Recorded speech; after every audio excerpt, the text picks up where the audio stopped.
All right, so we did start today with the releasing, the renewal, the letting go, the reminding ourselves that we accept and move on, right? We change what we can change, we leave the rest. And in the first part, I'm just going to read this one sentence again.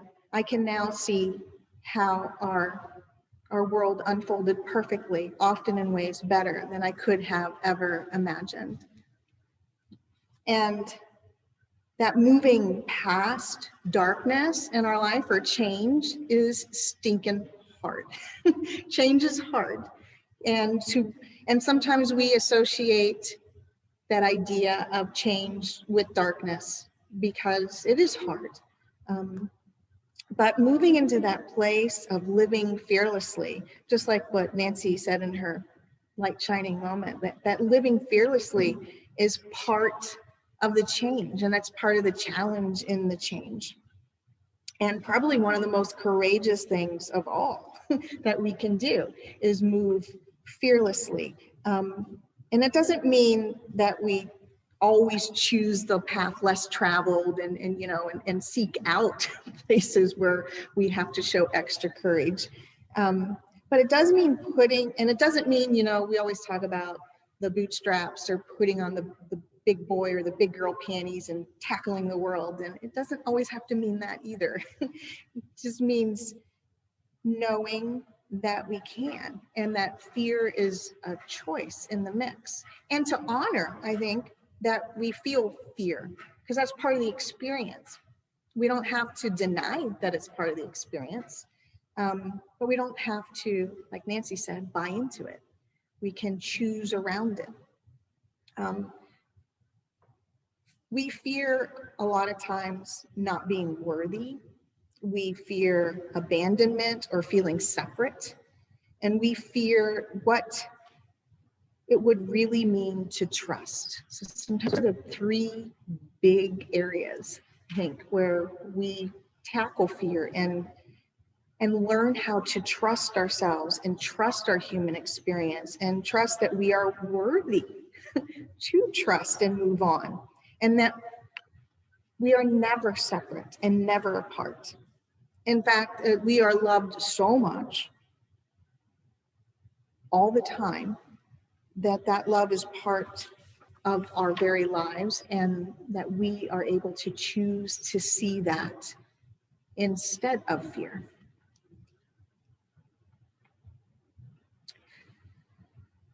We turn things into that. We recognize it through our language, through our perceptions, right? Even how we communicate with each other, even how we pray and communicate with divine and with God. Sometimes all of those things show our fear and not our trust. We can find clues to what fears we have or what we're struggling with when we look at the reflections of our relationships and different versions of our relationships. In the next few weeks, we're going to travel through what's called the Essene Mirrors. And we're going to use a lot of work that is done by Greg Braden in research in this area. And it's the idea that our relationships and the way we interact in the world reflect those things back to us and allow us to see ourselves, right? And what we are really in fear of and how we're making those choices and the patterns maybe that we create in our relationships and the way we see things. What we draw into our lives and how we choose those things also give us a big insight on what it is that we are really trusting and what we are not only seeing in the reflection of the world, but also putting out to be, reflected for others. So we started today with that release meditation, and to release our separateness. Matthew 25:40 says, "The king will answer, whenever you did it for any of my people, no matter how unimportant they seemed, you did it for me." That means even ourselves, right? Sometimes we think we ourselves are the unimportant ones. How are we treating ourselves in the mix? When we rise, when we understand that this idea of lesser is a human perception, there isn't really a least, right? Because that statement says, even if we perceive a least, it's still divine. It's still divine, even anything in our own perception.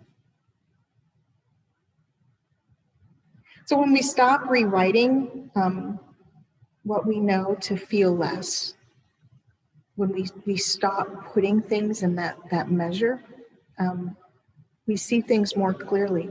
And I want to just point out too, even the way we pray, the way we use the words and how we pray. So that reinforces for us what we're afraid of or what we're trusting. The words, "Our Father who art in heaven," gives humongous separation because Father is out there in heaven someplace, right? And we have to try to get there. That's not even the true translation. That's something our human perception created in what was actually said. The original Aramaic text, when translated from the original Aramaic, says, "Our Father who is everywhere." Our Father who is everywhere.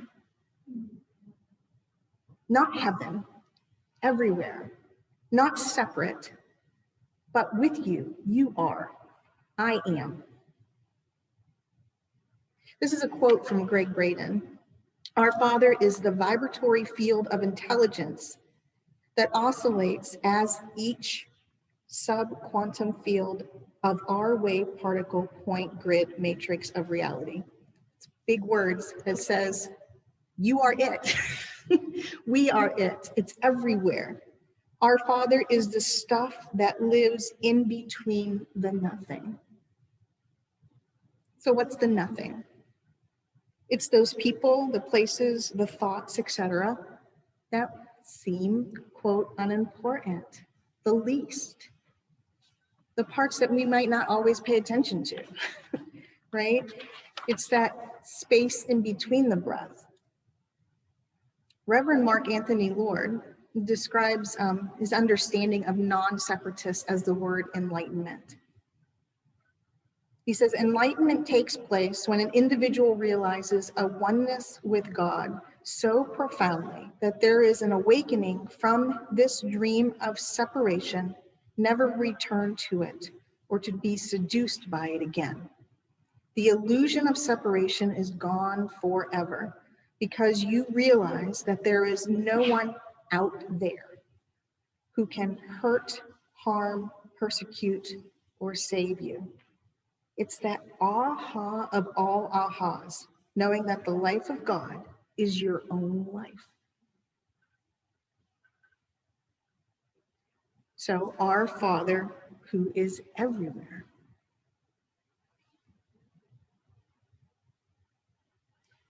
So we are grateful to share presence, power, love, and experience with the everywhere, with the universe, with God.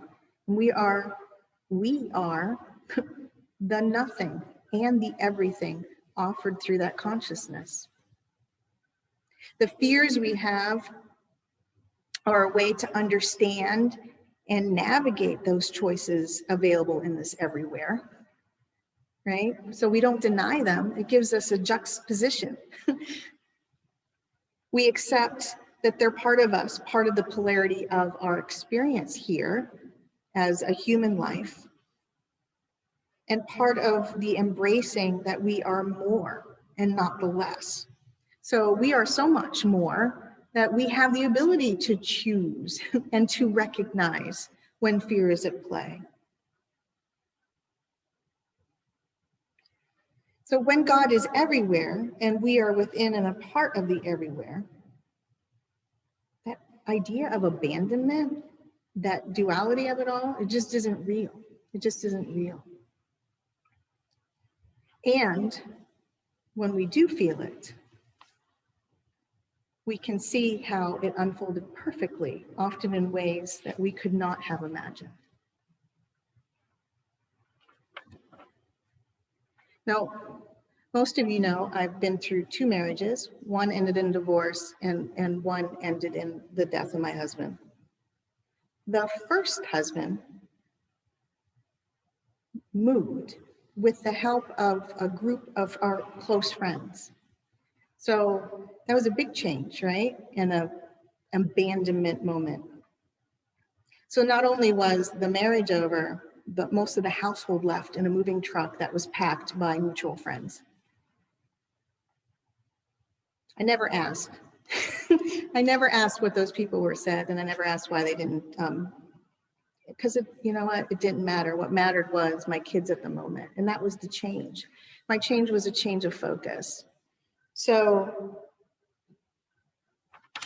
at that moment, I could either choose to be really concerned about the why or go for the what and what was available. So I went back to school. I already had a 4-year degree. I went back and finished up political science and education and became a teacher. Reflecting back, that was like the best possible thing ever. You know, I would not have, I don't know that I would have at that moment chose to go back to school. And in going back to school and finding a job, I was able to take my children with me, and they had learning disability issues. They had labels and IEPs and paperwork. And it was so much easier to get a grip on that and make sure that they weren't so labeled when they were in the building with me. So I took them with me when I was teaching. It ended up being the best thing ever. By the time they went, these are the older boys, went back to high school, they had a nice groundwork and they understood how to navigate things despite earlier labels and speech things, and you know, all of that. It unfolded perfectly in ways that you can never imagine. So perfect that you fast forward to my oldest, he was married in October. And that's the other thing you never think about, is what happens in between. And his dad's family, several of them, came and thanked me for how I was able to hold them together and make sure they had what they needed. You never know. You never know how you're affecting people, even in the middle of all that, because it took until, you know, they're grown and getting married before that comes back. But do we fear about what will come back, or do we do what we know, what is ours to do, and release the rest?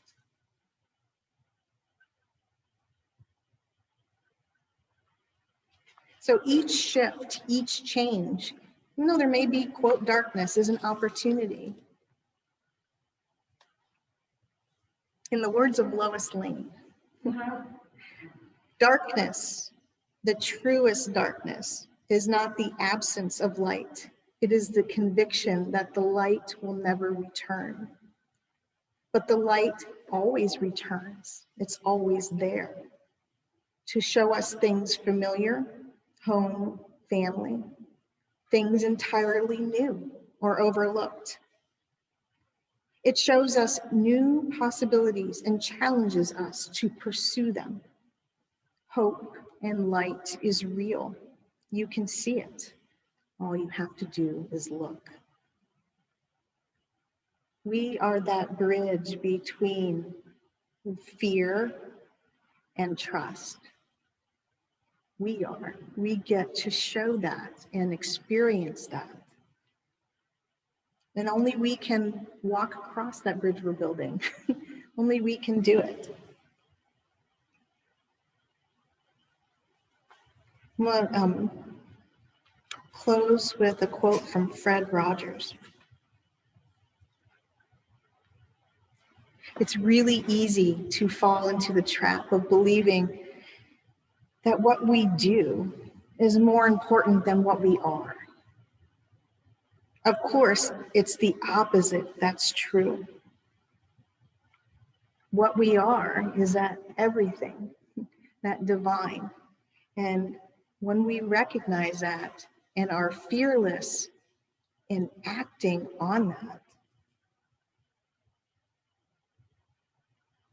the everything ultimately determines what we do, not the other way around.